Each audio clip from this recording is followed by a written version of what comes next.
All right, good evening, everyone. Welcome to Esoteric Lighthouse, episode 15, Practical Esotericism. We are a group of free and accepted Masons from regular and recognized Masonic Grand Lodges focused on the esoteric, occult, and philosophical lessons found in Freemasonry. This being a public forum, our views and interpretations are not legal or official statements or opinions of any Grand Lodges or Masonic bodies which we hold membership with. All opinions, thoughts, and interpretations are solely of the individual panelists.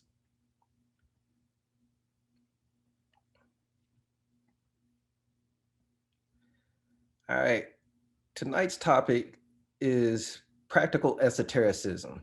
Practical esotericism starts from ancient teachings which are united under a general term named esotericism and are engaged in the study of the secrets of self-awareness and the knowledge of the external world in which, according to their followers, everything is interconnected and nothing happens just like that. And in order to understand the present and foresee the future, it is necessary to understand the laws of the world, which are unshakable. But above all, this is the knowledge of spiritual life through certain practices. The concept of practical esotericism includes many teachings, including numerology, astrology, physiognomy, palmistry, tarot cards, runes, yoga, cosmo energy, bioenergy, Kabbalah, Theosophy, Feng Shui, Reiki, Vedic knowledge, and many others. All these teachings are conditionally divided into several different areas. So essentially what practical esotericism is basically a spiritual practice per se, using different systems of awareness. It's all about knowledge itself. Most people, they hear the word esoteric or occult and they think, ooh, all these hoopla things, but it's not really that. What it does is bring insight into yourself. It's all about self-awareness. It has nothing to do with all this media hype that has been put around it. Understanding esoteric practice.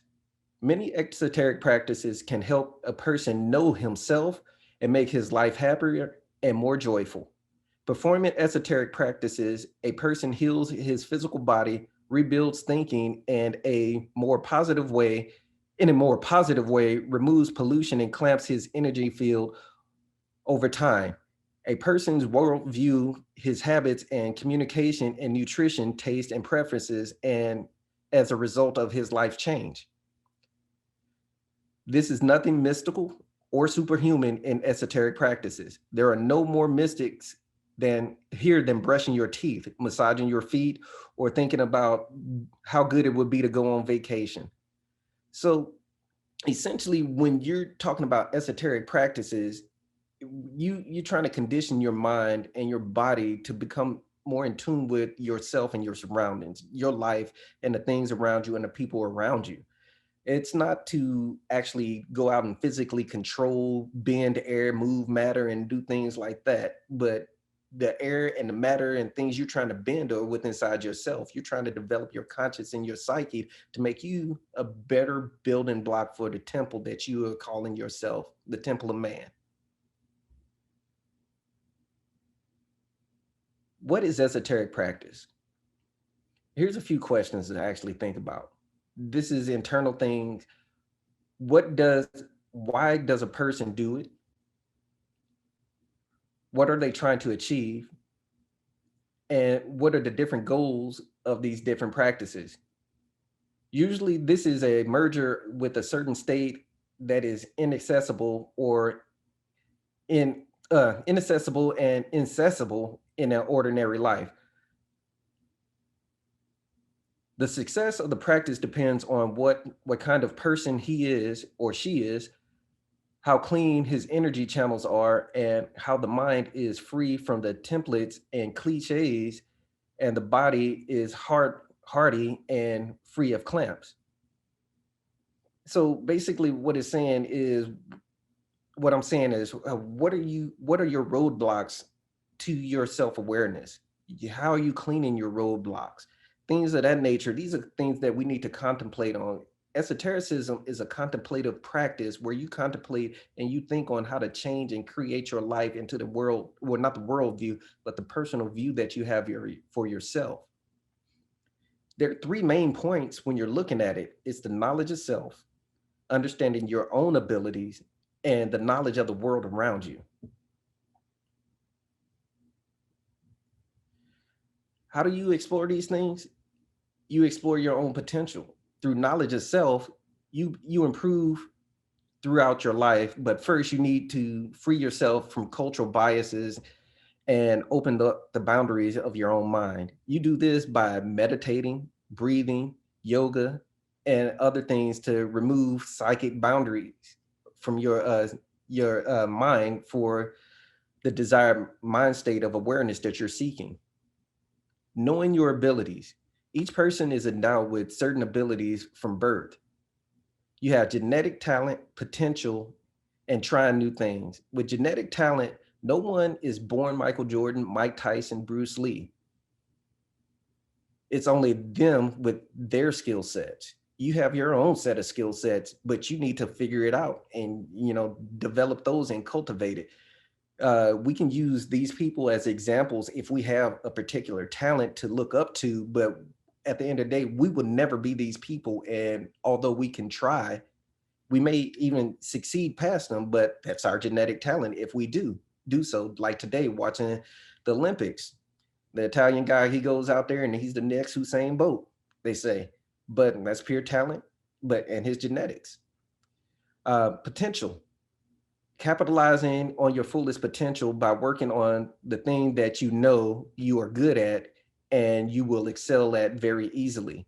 Most of us, we don't capitalize on our own potential because we're focusing on things that we want to be and not the things who we should be or what we can be.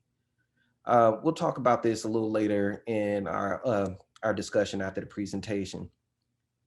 Trying new things. The unknown knowns will reveal themselves when we unlock new potential through exploration. We got to get outside of our little boxes. We have to think outside the box, try new things, when it comes down to new food. They had that saying, you don't know it and don't knock it until you try it. So that goes with trying new things when you're trying to develop your own mental psyche and your self-awareness. Knowledge of the world around you. Research, study, and practice. Research, study, and practice. We are naturally curious, and we should use this curiosity to cultivate the world around us. Know your situation, all the ins and outs. Research things that you're curious about and put them into practical use for you and your personal growth. An idle mind is the devil's playground. If you don't fill it with something useful, it will fill itself with nonsense and usually it isn't good for your development.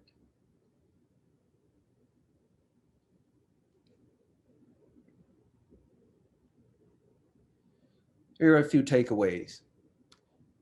To begin with, recognize that a person is not only a physical shell, but something much more, even if it does not give into the usual sensations. Live mindfully. It's not easy. It's not so easy. Many spend their entire lives to achieve this goal. What does this advice mean? You need to understand your own thoughts, desires, words, and actions, as well as foresee all their consequences. Don't shy away from responsibility. In any case, it lies with each of us, but not everyone is aware of it. Even those who are just beginning the study of esotericism and who have barely opened the curtain of the secret knowledge that should take responsibility for their preservation and application. Realize that you are a creator.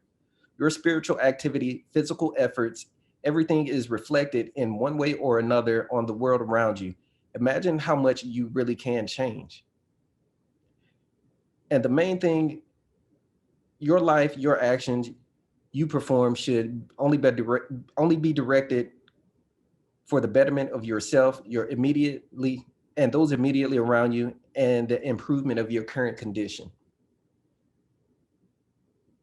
This is what esotericism is really about. It's not, well, practical esotericism is really about this. It's not all this hoopla. Yes, we study and use materials like Kabbalah and things like that to bring us into a certain mind frame. That's what they are. They're tools for enlightenment to bring us into a certain mind frame to develop knowledge of self. That is it. Uh, that's the real magic behind esotericism. That's the real magic to unfold in life and your full potential using these materials.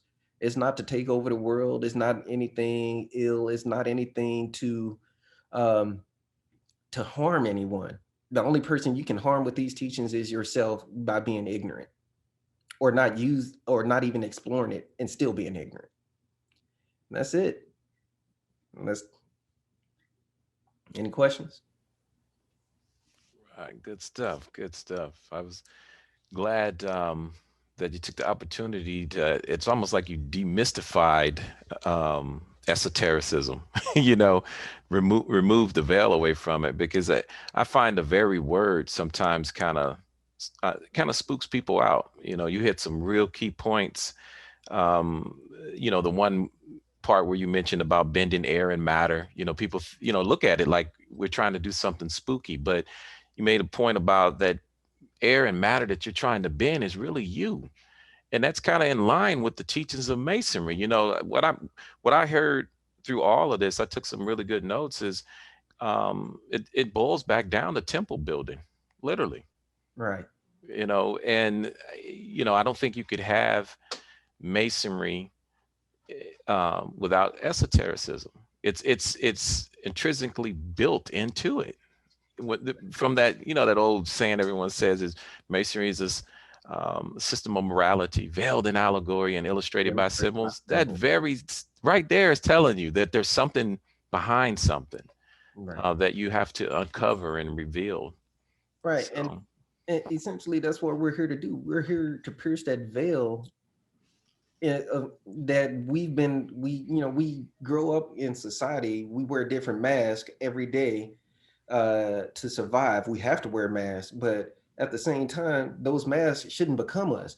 So we yeah, have to pull those masks off and then look in the mirror and see who we really are.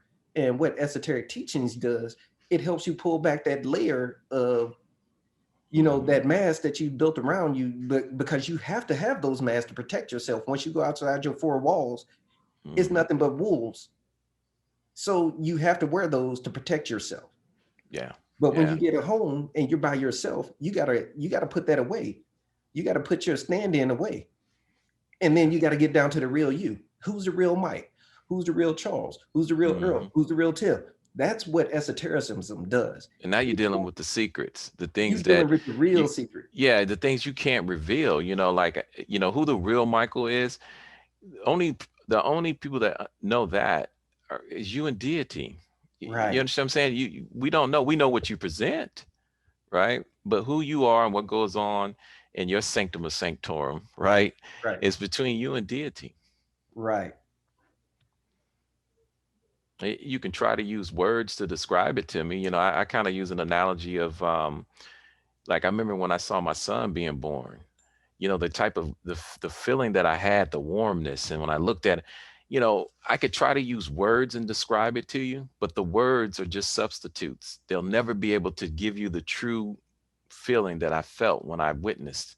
We talked about magic earlier, the true magic of life. Right. And that's why when they said, God is incomprehensible, that's that you Mm, can't put it into words yeah, because the words just don't suffice the feelings that come along with understanding the thing that's going on around you. yeah, And when you lift that mask or that veil of yourself and you find out who the real you are, when you go outside wearing your mask or your stand-ins or your acting, that actor that you're pretending to be, when you put that out, people see a better version of that actor, yeah, that stand-in of you when you walk outside that door because you're doing the work on the inside. And that's what we're here to do. We have to do the work on the inside. So when we go outside, people see that better version of our stand-in, and that stand-in helps build somebody else. And that's how we build a better society. But we're not doing that. We got all these actors out there. Their actors are acting out their parts, and their inside is taking on the role of the actor. You can't do that. Now it's like playing a video game. You sitting up here, you didn't play this video game for so long, you didn't become identified with the character, but you don't realize that you're the one that's holding the controller and you're making him do that. Mm-hmm. We got to step back from that and realize that we need to focus on this person, the inside person, and not the outside person. Yeah. And that's what real esotericism is about. And that's what Masonry is about. Masonry, Right. it was, the journey is to get to know who and what you are, right? And how do you do that? You started off with the practical esotericism is dealing with self-awareness and knowledge of the external world. Just without those two areas, you're just wandering throughout the planet. You're just a wandering generality. At some point, you have to become self-aware, and you have to be aware of your surroundings, the external world. So, with that simple definition, or that practical definition of esotericism, it's intrinsically built into Freemasonry. You can't get away from it. I think people are scared of that word, esotericism. They are, and occult. In the cult, they're not understanding the foundations. They're not doing the research to actually get what it actually means and what it's intended to do. I think if people actually understood what it's intended to do, I think we have a better understanding of it. I know when we're on other sites or other group chats, and we're talking our stuff with esotericism and linking it to what we do in the craft, a lot of brothers shy away from saying, whoa, whoa, whoa, whoa, you step into the deep end. Yeah. Really, look at it and understand that it's the same thing what we're doing in our craft, and that's just temple building. It's making us better. That's all it's doing, just in a different language. And then it's kind of ironic that we speak of that. We from based on our craft, we call it either esotericism or exotericism, but the average Joe, if you will, right now, the buzzword in corporate America is where people aren't fully. Oh, got dog problem. Yeah, they aren't aware of who they are. And in scriptures in the BSL, it speaks about how man needs to seek the reflection on water because it reflects back who his true self is. And how you opened up, Brother Williams, it kind of took me back to, I was just read this, from time to time I'm in the BSL and I was looking in the Gospels about the 3 talents. Because you spoke on, you have to identify what your talents are. We all say, hey, boy, if I had a talent like Jordan, man, I'd be able to dunk. Or if I was Patrick Mahomes and I had his talents, I would do this and I would do that. But yet we fail to realize we were all gifted and born with talents. And when we say, if I had this person's talent, if I had that person's talent, you're going to do the same thing with that person's talent that you're doing with your own. Nothing. Exactly. You have talents within yourself, but you have not took the time to add to thine own self be true. Know yourself, know your self-worth, know what you're capable of. And then, you speak things into fruition. It's one thing to speak the word and then, then it manifests into something. When you speak the word, the only thing that the word manifests in, and it should, is action. Because without the action, the word is nothing more than the word. And, for us, when we talk about the word being lost, no, it's not lost. It's just that you haven't identified that same word that dwells within you to manifest it, to lead to action, to have cause to everything that you're doing. Yeah, that's beautiful. And one of the things that came to mind, I wrote down a couple of them on the slide deck that you had, includes many teachings. And you gave some examples of what esotericism actually covers. And it kind of tickled me a little bit because it's like right in front of us throughout Masonry. We don't identify it with esotericism. You mentioned numerology. It's all in the symbolic lodge, but what's going to the Scottish Rite? The Scottish Rite is full of numerology, astrology. It's all through. I'm talking York Rite, the symbolic degrees, Scottish Rite. And a lot of people don't identify with it because they don't peel back the outer layers. They see the numbering and they don't realize these numbers have to do with, people say all the time, 357, 3579, what is all of this stuff? right? This is dealing with numerology. Something that kind of made us all smile when we was watching the Scottish Rite video that we all have is there's tarot cards in there as well.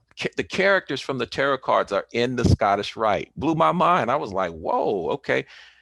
I may not be saying this right, but Vedic is all through there.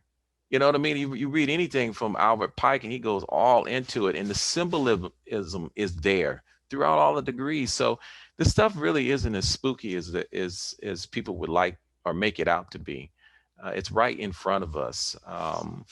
Even the word occult, I find that kind of bothers people. I kind of steer away from the word myself when I'm talking to people. I can talk occult to people without using the word occult because it spooks people out, because they don't go and figure out what these words mean. Even pagan, like we say pagan. If you go back and look at the word pagan, it just is like a wanderer, I think it is. But it has this negative overtone to it. When you say these words, it's like it turns the switch off in somebody's head. Like if you say occult or pagan, the switch just turns off. They don't do what I think it was your last slide that said, free yourself of your cultural biases and open your mind. That's difficult. Like it was difficult for me. I remember the first time I heard, I was like, wait a minute, a pagan, that's the devil. No, I don't want to hear nothing about no pagan. But that was from these cultural biases that I had growing up. A cult. I was like, hey, I don't want to do no occult. You talked about magic. Oh, no, we ain't doing no magic. And one of the things that I like how you explained it, magic. Like you mentioned magic once or twice. The real magic, I think, or let's just call it, let's say miracles and magic. Let's do that, right? There's so many miracles going on every day around us, and we don't even acknowledge them. We're waiting for somebody to split the Red Sea or walk on water. But at the end of the day, each one of us to have this conversation, what's going on in our brains, the neurons that are firing, what it took to get you up this morning. If you look up in the sky, you look at the sun, the moon, the stars, the fact that the planet Earth is a certain amount of distance from the sun. If it was a little closer, there wouldn't be any life. If it was a little further, it wouldn't be any life. These are real miracles and real magic happening right in front of us, but we blow it off because we're waiting for someone to defy the laws of natural nature. And And that's the difference between Samsara and Nirvana. People they're expecting in Samsara and Nirvana, or that's regular mundane living versus seeing heaven per se. So in that aspect is your day-to-day life and what you see, like all of us, we family men, most of us, and we all love our kids. And for us, we all talk about it. We say our kids are our heaven, that's our joy. And other people, they see their kids as terrors and burdens. Yes, they have their time, but that's a part of the development process. But what are you doing as a parent to develop that kid? yeah, So again, out of that, when you look at it at that aspect, that's our heaven. But everybody else, that's just regular living. So you don't have to die to go to heaven when you can get that joy right here. And at the same time, like you said, they're looking for that person to come split that Red Sea. That ain't gonna ever come but because the thing Red is Sea has already been split. the thing is, it's those miracles, that magic is happening before us every single day. Even the fact that we are human beings are here on this planet. That's, if you study the science behind that, it's an absolute miracle. It's magic right in front of you. You don't Right. have to wait for someone to walk on the clouds. Well, You really don't. and again, on the slide deck, I said breathe. The number one fundamental property of life is the breath. Without Hmm. breath, there is no life. No Yeah, matter what type of thing or species you are, you have to breathe. yeah, And we are breathing. That is a miracle in itself. it How we is. breathe Yeah, is the issue. yeah, We have to learn how to control our breath. We only allotted a certain amount of breath in this entire life. The hmm, number is not determined that we know of. It's determined, but we don't know what that determined number is. yeah, So we have to learn how to control that breath, practice breathing, meditations, mantras, things like that, prayer. All these things are fundamental in spiritual awakening. It doesn't matter what religion you believe in, prayer, meditation, and mantra work are all the same. And you see it throughout the Yes. different scriptures. You know, if you go through the Quran, you go through the Bible, you'll see that right before any type of really deep revelation, someone went off by themselves. You know, if you talk about the Prophet Muhammad received the Quran, he was in a cave by himself. You know, Moses went up into the mountains and chilled, what, 40 days and 40 nights. Hiram Abiff went every day at high noon, the time there's most light. And if you notice, it was always a going somewhere off to self Right. before Going some off. real revelation had come. Prayer. We saw Jesus right before the crucifixion. He got in there and he prayed. He meditated and prayed. A lot of this stuff is through, it's in these schools, buried in them. But when people are taught these different schools, they're taught again these cultural biases. And so when you start, people are all excited when say, let's go pray. Everybody's like, let's do it. But most of the time, if you say, let's go meditate together, meditation, that's kind of spooky. But meditation, I have seen where meditation by itself has helped people in their mental stability. You know, I had a friend of mine that was in a real slump. He was in the rubbish pile of his life and depressed. And literally he attributes to him coming out of that depression. He wasn't on medication or anything like that. I'm not advocating that people don't go get medication. I'm just saying with his process, meditation and prayer did it for him. Yeah, that's his testament. And so the mantras, the same thing. I can go through the Bible and show you where there was mantras, and you can go through, you know, over in Islam, they do mantras, they dhikr. You know, you have these beads and they're dhikr the 99 attributes of Allah. You know what I mean? And The so Lord's Prayer is a mantra in itself. it sure is. It sure It's a is. mantra. Yeah. That's all it is a mantra. Yeah. So Yea, these though I things are walk through not the as valley of the spooky as shadow of people death, think they a are. mantra. Yeah. And when back to breathing, when you're breathing, like I was saying, our body naturally exhales. We have to force the inhalation. Mm-hmm. So we are forcing ourselves to live when our natural state is trying to push us towards death. People don't realize it. The miracle is the ability to continue breathing in. Yeah. I wish old Mr. House was here so he could hook me up on the word. Because I was talking to a brother earlier today about, I let him use my keyword Bible. The keyword Bible is a Bible that points out keywords, but it has a strong concordance in the back of it. It tells you what those words were in the language in which they were revealed. And going back to when you're saying breathing, if you go back and you look at the words for soul and spirit, right, you'll find that these words mean wind and breath, right? We're talking about the ruach. Yeah, the ruach or the neph. I think of the ruach, Nefesh. nefs. Yeah, Uh, and well, so yeah, the nefesh, nefesh is more of the animal soul. The nefesh mhm, haya yeah, or nefesh chaya is spelled CHIAH hmm, or without the H, but nefesh haya or animal soul, and you can't have the nefesh without the ruach. right, right, And the ruach Elohim is the spirit of God, which hovered over the mhm, face of the waters. yeah, yeah. And these words, they're right there. So, and that was what I was sharing. Matter of fact, if you remember in our group me group, I think it was oh, it was AK and Brother House was going back and forth about something dealing with soul. And then I asked them both, I said, could y'all share your definition of soul with us? And they did, and they were different. And at the end of the day, I think is a challenge when it comes to a lot of different schools of thought, why you have so many different deviations of them. Like, you know, if you have a Christian, you have a Methodist, Pentecostal, Baptist, and so on. If you're a Muslim, you have Sunni, Shiite. It's the same book, but people are they're reading it differently. Like, I always use this example. If we go to college or high school, wherever you choose to go, to military, you'll find that before you take a course, they give you common terms that they're going to use in the course, and we all agree upon them terms.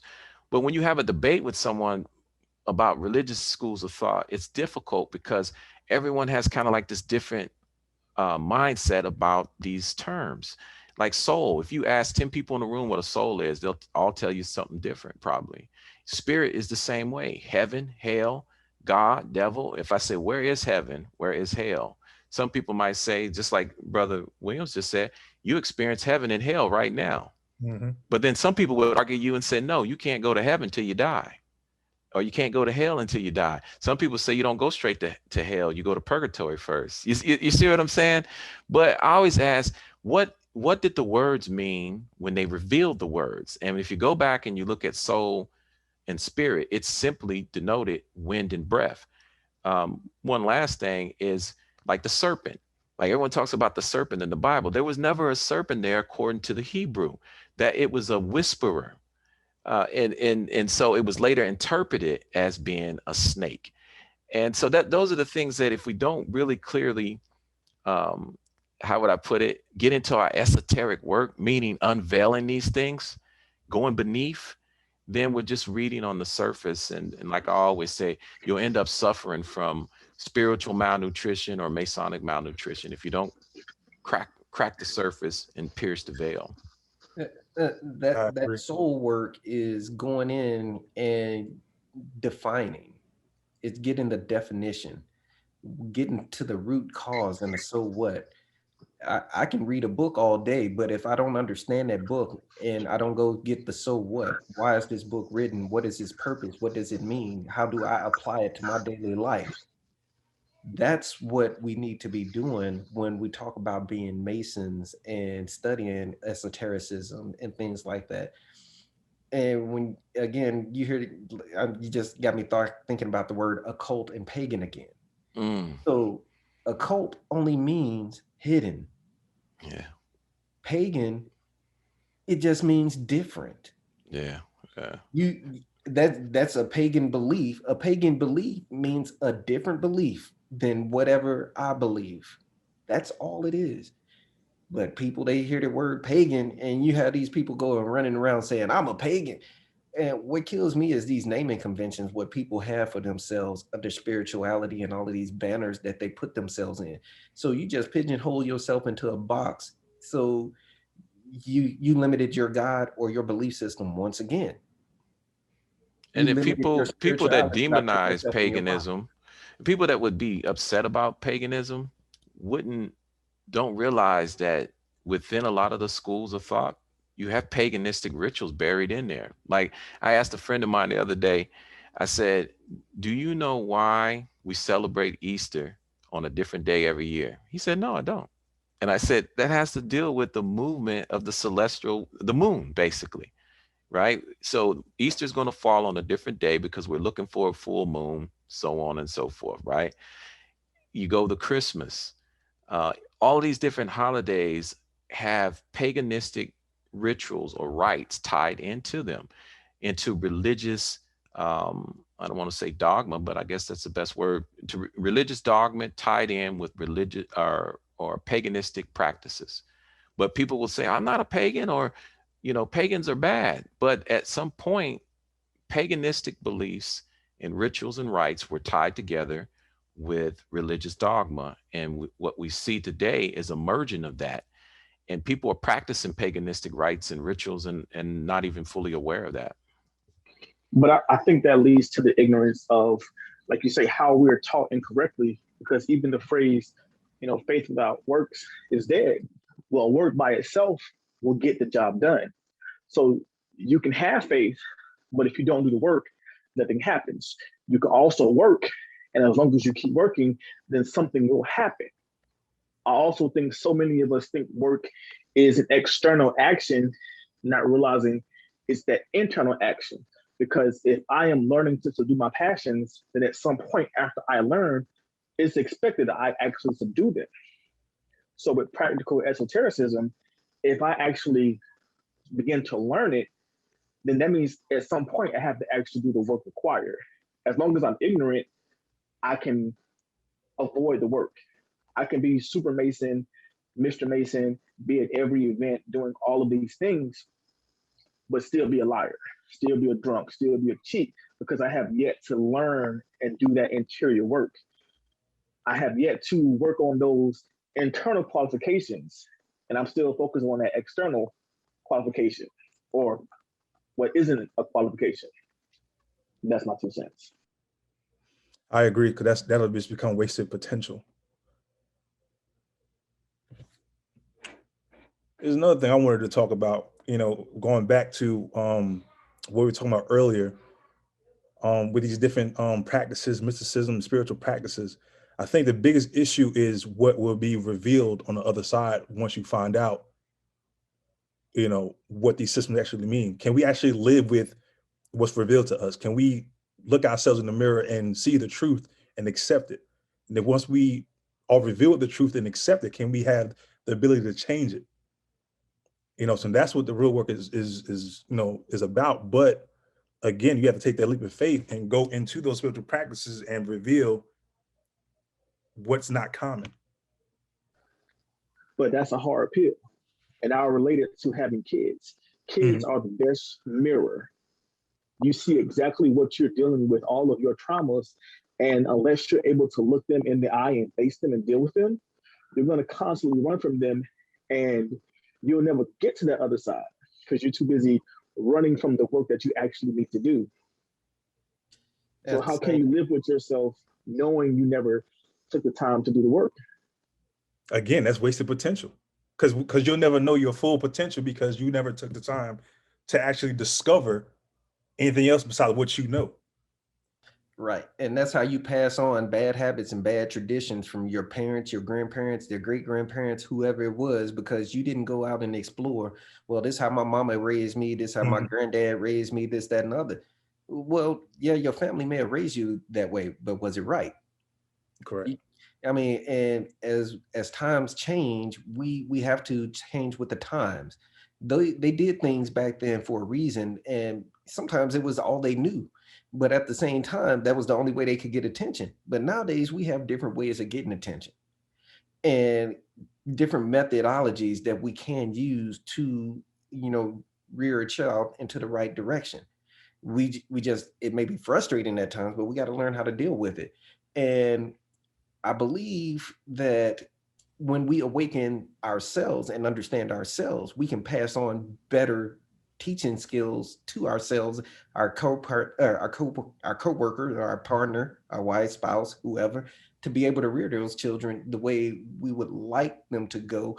And in the end, we still are going to be on the losing end of a stick, but we can give them the knowledge and the skill sets to help them make the choices that they want. Because we can try all day. Like I don't know any person on this planet that did exactly what their parents wanted them to do to the T. Not one person. They may try, but they didn't do it. And I know for one, I am not the child that my parents wanted, and I didn't do anything that I did it my way. I had to do it my way. As many other people on here. Frank Sinatra. Yeah. I think that's important, trying to find your own way. Yeah, you got to do it your own way. Okay, Brother Steve Barrett, he asked a question. What are the practical resources or the three things viewers can do, research, and read to start down this path? First thing you can do is learn how to breathe, meditate, sit down, take some time to yourself. It doesn't, you don't have to be like me. I'm up at 4:30 in the morning with a couple other people in here. I ain't gonna say no names and dime them out, but meditating and reading books early in the morning. You have to put yourself in that headspace. I have to do it every day. I have to put myself in a headspace for me to go out and conquer the world, or conquer my world, not the whole world, but my little small portion of it.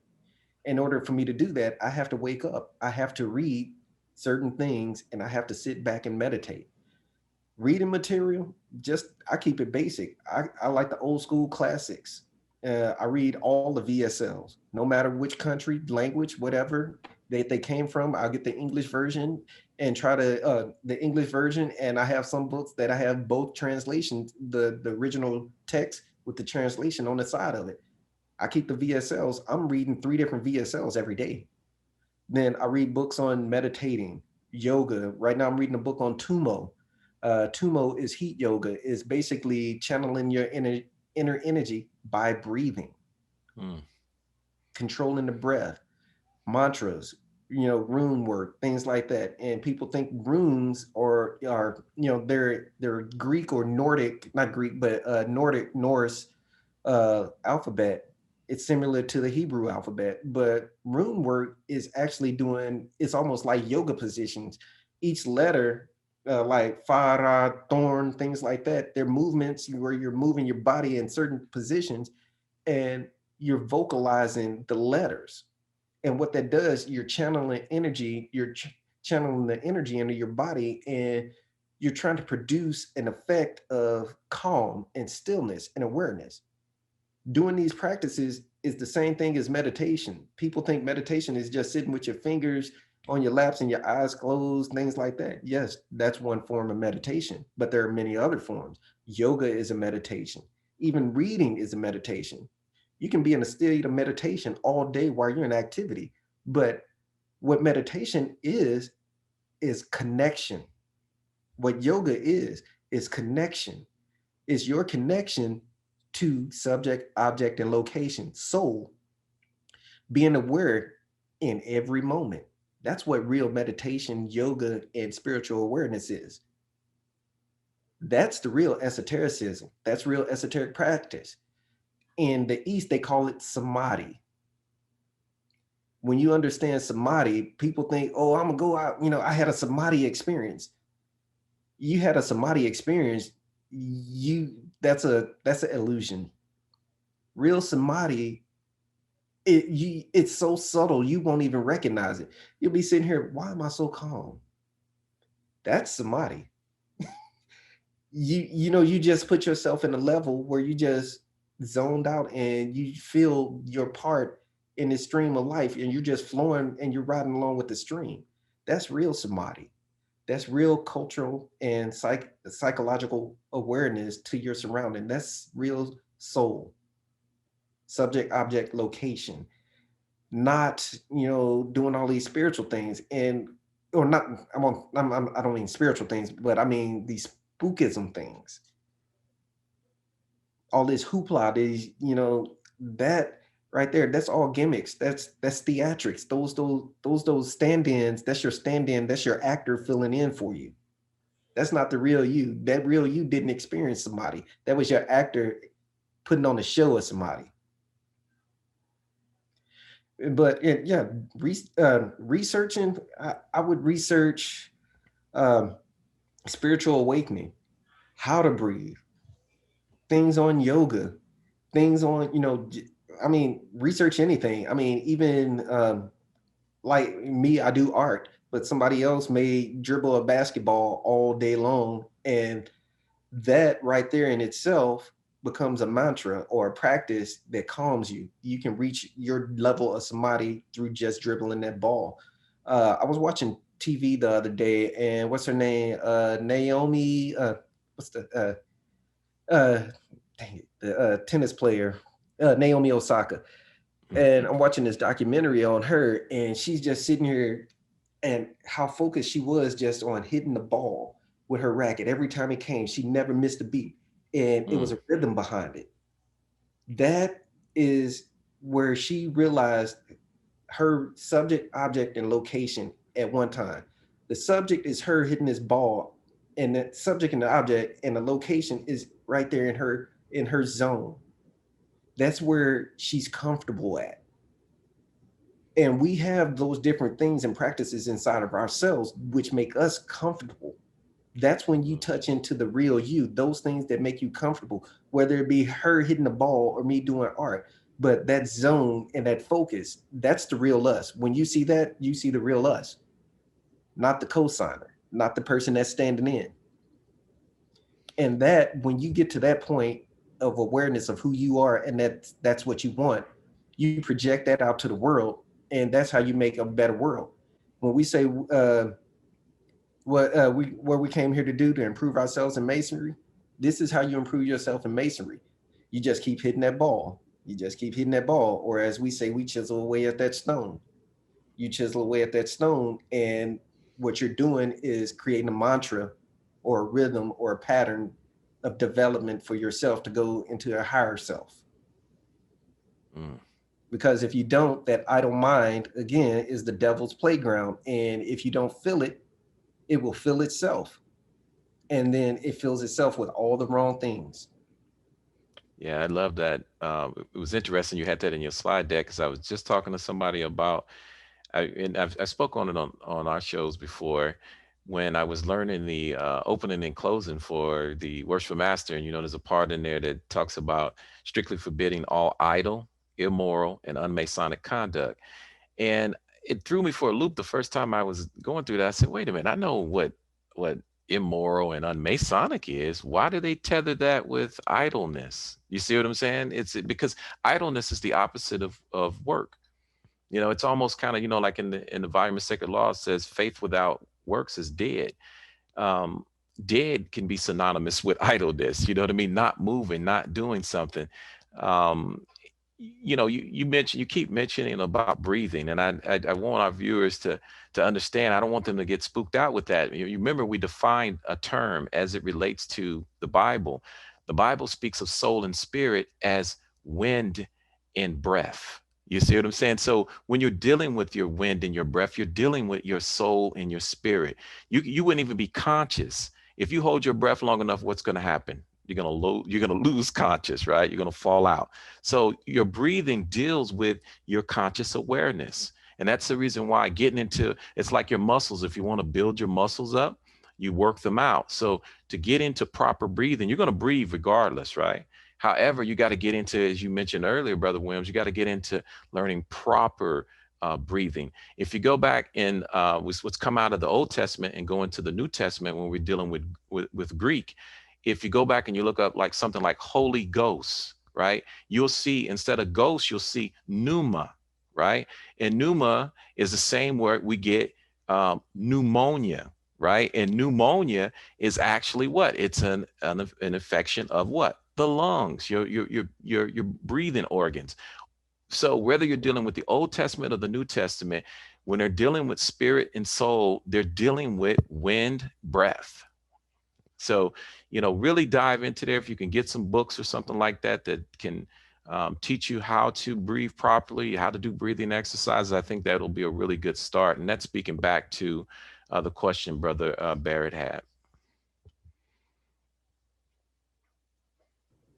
Somebody put in the chat, that's when you divest yourself of all metals and masks. Yes, that Mm, is. You yeah. divest yourself of all metals and masks when you enter through those two pillars into the temple. And those two temples, right here, your mind.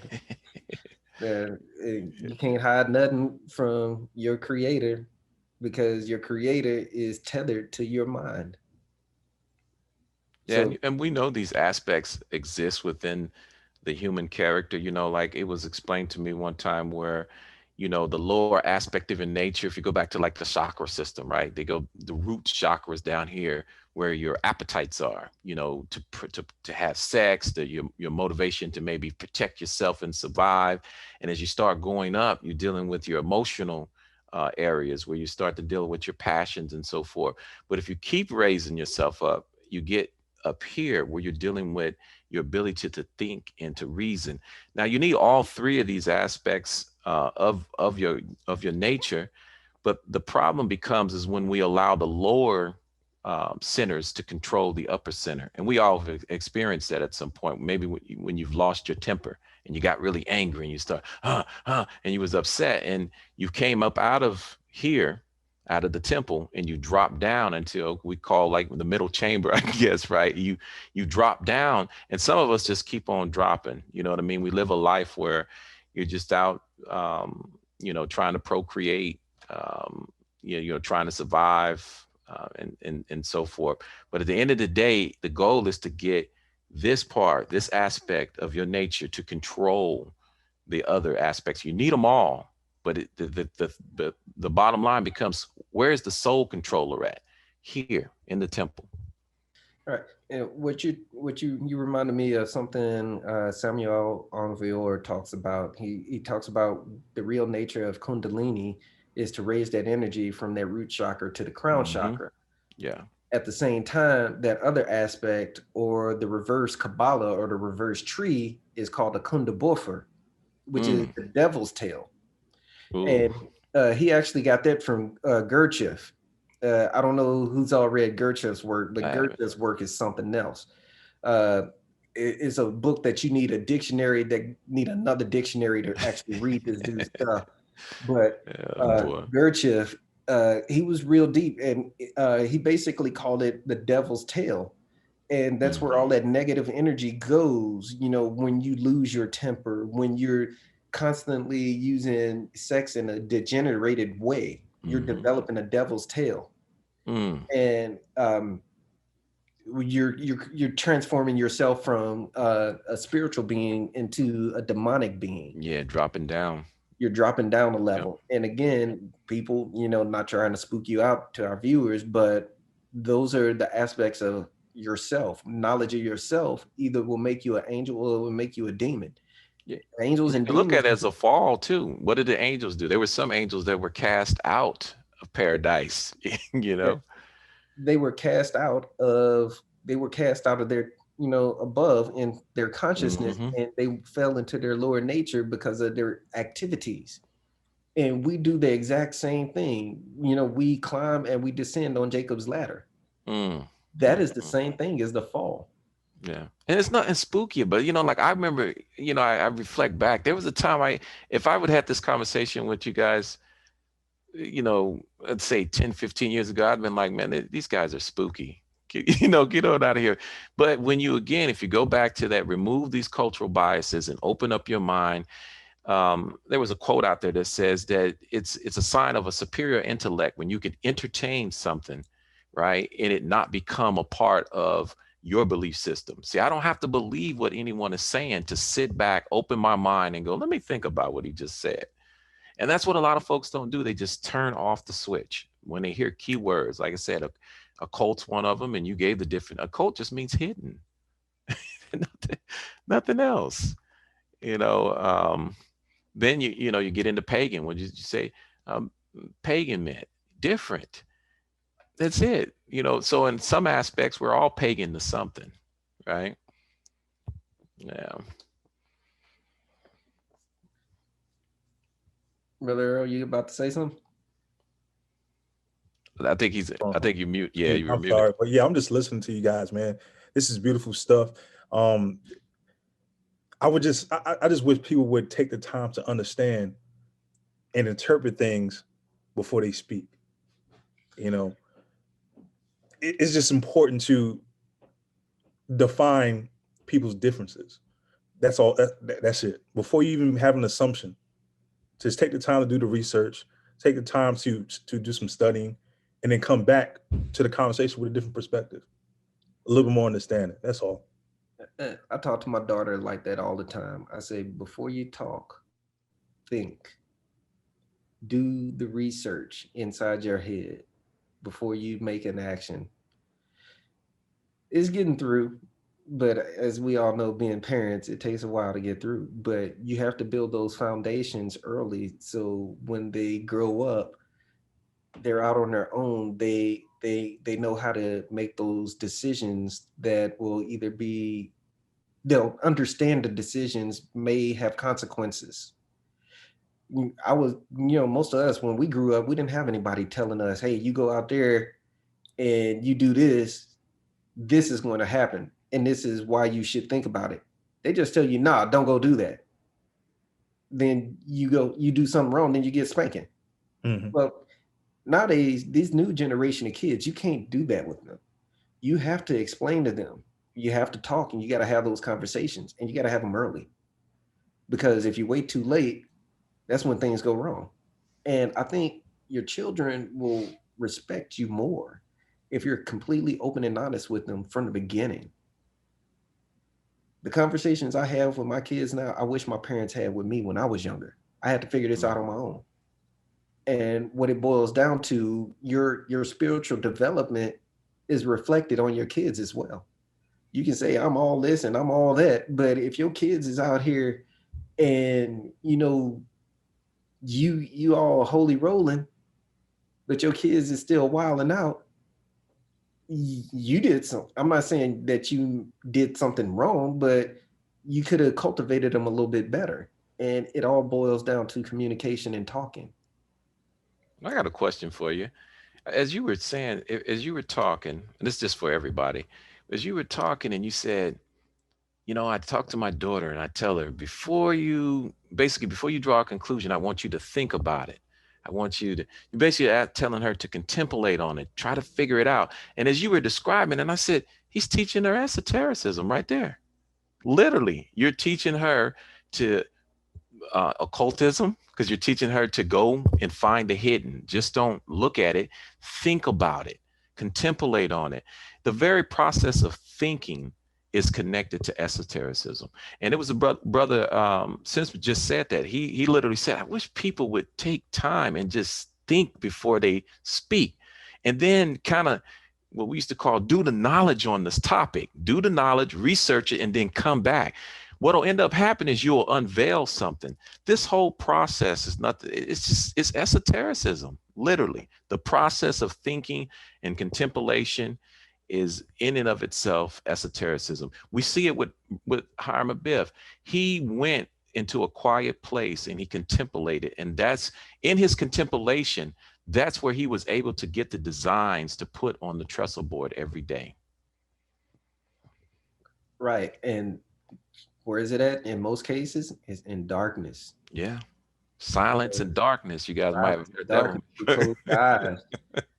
And we were talking about this earlier. Lux et tenebris. Yes. Light within the darkness. Let the inner light leads us on. Yeah, and that inner light, it comes through contemplation, meditation, sitting back and thinking things through, because that's what that symbol of the light bulb clicks on. When you hear that word eureka, that mean, you know, it's that same thing, that light bulb clicked on because you were in darkness. Darkness, yeah. And that was darkness of ignorance and not understanding of something. But then all of a sudden it clicks on. Then, you know, you hear the saying, the darkness comprehended it not. When they say the darkness comprehended it not, it takes it onto two different levels. You have the first level is the darkness doesn't comprehend because your ignorance doesn't understand the light. You're right. Right. It doesn't understand that knowledge. But once it clicks on it, it cures that darkness, and that darkness becomes an ally. Yeah. Because now you've gained that, but another darkness is going to take that place. It never ends. And people need to realize that. It never ends. You may become smart in one thing, but you'll still be ignorant in something else. Yeah, you it's almost like you live and die in your thoughts. So, you know, you're born to something, you experience it, and next thing you know, here comes something else, and here comes something else. And the beauty of all of this is, you know, I used to get confused. I don't anymore, because I realized that in Masonry, we use a lot of symbology and analogies and so forth to bring home moral and intellectual truths. And what I mean by that is because, like, it can confuse some people when we say light and darkness, like darkness is ignorance. That's just the analogy that we're using. But in its true sense, we're telling someone to go back into darkness, to meditate. So in the true sense, darkness isn't spooky or evil or anything, but in the context of how we're teaching, light is where you get knowledge and darkness is where you're in ignorance. But in its literal sense, darkness is where you're going to get the light. You know what I'm saying? If it makes any sense, you got to get that light. You got to go in the dark. That's why the darkness was here before the light was. Right. And somebody put in the comments, it says the light shines the brightest in the darkness. Exactly. Yes, there you go. I like that. Yeah, Brother Phils. Look at our night sky right now. If you live in a highly populated area where there's a lot of electrical and false light shining, you can't see the light of the stars that are right above you. But if you in big old Texas, in certain parts of Texas, you just go out in the cornfield and you can see all the night sky because there's no pollution of false light. Yeah. And you see it through the darkness. But on a higher level, getting back to the second meaning of the darkness comprehended it not. Well, light, it only reflects off of matter. Darkness represents everything. Penetrates everything. It penetrates everything. Darkness is in everything. So darkness can't comprehend matter because darkness, that matter is actually a part of darkness. It's like, I mean, we know we have organs and things inside of us, but we can't physically see them because they're in darkness, but we know they exist. Yeah. Because that's where the work is getting done. Yeah. The only way we can see it is through the refractive light, but even then the darkness doesn't comprehend the light because it doesn't need the light. Yeah, exactly. Because it consumes it all. Yeah, that's a beautiful concept. Like, I was talking with someone about science, philosophy, and theology, and I was saying I don't think science really doesn't care about. They don't have equations dealing with God, right? So there's no hypothesis that has been put forth that says let's go out and try to prove God. Science just doesn't deal with it. And so I was saying to him, I don't think God will ever be a scientific question. I think God will have to be a philosophical and theological question, and that's where we'll probably get the answer from. And then my friend says, well, why do you say that? I said, because science deals with evidence, right? They want to see the evidence of something. Now I asked him, I said, if you were a drop of water in the ocean, how would you ever know in its totality the ocean? You understand what I'm saying? Like if I'm sitting here, I can look over at Brother Michael and I say, oh, there goes Brother Michael right there. I can differentiate between us, right? But because you're a drop of water in the ocean, you can't perceive the overall ocean, no matter what type of mathematics you use, because you're just a drop in that ocean. You'll never be able to get that definitive evidence, but you can through an abstract way. And that's where I think philosophy and theology, mysticism, and all these other different schools have a better understanding of God than you would ever get with science. Science doesn't even want to deal with it because they can't get evidence of it, because they're a part of it. You know, as I was telling my friend, I said, like, we talk about God being omnipresent. Omnipresent means everywhere. So therefore, God couldn't move anywhere. There's no movement for God. You understand what I'm saying? Like, as a whole, we'll say all. You can't move all anywhere. You see what I'm saying? But us, we can move within all, but we can't see the borders of all. So at the end of the day, you know, why is esotericism so important? Because we're this little drop of water in this ocean, trying to figure out who we are as a drop, and we're trying to figure out the ocean as well. You see what I'm saying? And it goes back to what you're saying, that self-awareness and knowledge of the external world. But I don't think we're ever going to be able to get a true definition of all, or what some people would say is deity. And that's why I think Masonry teaches that, in essence, deity is ineffable, undescribable, never can be defined. Exactly. And that's exactly what I was meaning by the darkness comprehended and not. That very drop of water inside of an ocean. The ocean is immovable. Yeah, It's there. yeah, And that's like scientists said, they theorize the edge of the universe and things like that, but it's only a theory. They can't really prove it because it's just a concept. And that same concept that they say, well, the Big Bang was it started from pressurized, this pressurized whatever it was, the size of a pea, then right. it split apart. Well, I took it to a whole nother level. I said, what if the pea never split apart and everything we are still inside of this little pea? Mm, mm, We just think we're moving and it's this great large thing, but we're still the same size as a pea. We're still all touching because two things: energy only transforms mm-hmm. into matter and matter back to energy. And neither one of them are really ever destroyed. They just change properties. Yeah, So the same thing with this P in the Big Bang. All we've done is change properties. yeah, beautiful. And what occultism and esotericism is, it helps you realize that all we're doing is changing properties.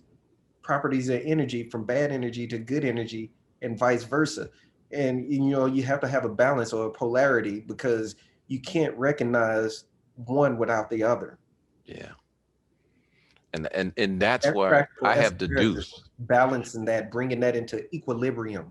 Yeah, I have deduced that we are characters in the mind of all. You understand what I'm saying? In order for all, and we've talked about this before, in order for all to experience what all is, it had to split things up into dualities, right? Or what they call in Scottish Rite the grappling of contraries. Because there's no grappling of contraries when you're all, because all there is all. There's no movement either. You mentioned unmovable. But all can experience all by creating abstractly in its mind the illusion of contraries. And that's what I see us as, is we are characters in the mind of all. And in order for us to experience with movement in all, things had to be split into duality. And that's why we just can't escape duality. Everywhere we look, up, down, right, wrong, left, right, when you come into a Masonic lodge for the first time, you walk on duality. And it's all throughout Masonry. At some point, it clicks for you, and you say, "Oh, I get it. I'm never going to escape what we call good and evil." But then you realize there is no such thing as good and evil. Once you bring it all together in balance, harmony, and equilibrium, you realize you are now more like all. There is no good, evil, right, and wrong in all, because there's no contraries in all. All is all. There's no movement there. And so the goal for us is to bring ourselves into balance and equilibrium and harmony. And we become more like what you mentioned earlier, we become more like our parent, all, the image of all. Yeah. You remind me of something when you said character or something like that. Another conversation I had with my daughter today, about 3 hours ago. Just woke up the other baby, or the baby woke up and I'm changing the diaper and everything. Then she's trying to get my attention, daddy, daddy, daddy, daddy, daddy. And I had to tell her, I say, baby, you had your time with me, but it's time to give the stage up to somebody else. You can't always be the lead character in the TV show. You have to let the other people, the other cast members, join in too and play their roles. If they don't play their roles, the movie or the TV show will never be good. Nobody's going to watch it. That's beautiful. And that's how life works. And when I mentioned Michael Jordan, Mike Tyson, things like that, that also applies in that nature. I had a karate instructor when I started out in Ishin-Ryu Karate in Okinawa in 1999. He told me Bruce Lee didn't become Bruce Lee overnight. So I'm not going to learn karate overnight either. So I got to put in the work and put in the practice to get to my level. And he said, and you still wouldn't be Bruce Lee, but you can get to your level of karate where you can defend yourself and do the things that you can. And that goes hand in hand with understanding your role in this stage of life. We all got our parts to play. I can't play Charles Watson's role. I can't play Earl Simpson's role. I can't play Tim Phil's role. I can't play Christopher Leonard's role. I can't play Steve Barrett's role. I can only play my role because this is the part I'm cast for. And then at the time I have the stage, but I have to give up the stage and let somebody else take that next step to make the show good. And I think that's where people fail to realize in their practices that you have to give the stage to other people to make the scene good. If not, the whole movie's horrible. And that's a problem with society. Everybody wants to be number one. We cannot be number one. It can't always be me on TV. It can't always be me, the center stage. And I believe that's why our society is breaking now, because everybody wants to be number one and nobody wants to sit and play their role. And when they're called upon, go up, get on stage, then come back and sit back down. Back to those masks. My mask requires me to be seen and heard at all times. Exactly. And Brother Watson was speaking earlier when he was talking about the various attributes of the Grand Architect. And to me, that's symbolic and alludes to what you just pointed out, brother. We're all characters, we're all rose. Just like he had those various, grand architect has those various attributes, and we were created and are created in his image. We are those attributes. Those attributes make this whole, as you say, movie wholesome and makes it whole and enjoyable for all the viewers out there in the world today, is when we encompass those certain attributes that we were given for us to all become whole. So that's what just makes it the whole beauty of it. Rainbow, you notice, has various colors, but it is the most beautiful thing that you'll ever see in the world. Those different attributes through those colors and those light beams. So that's what makes the world a better place.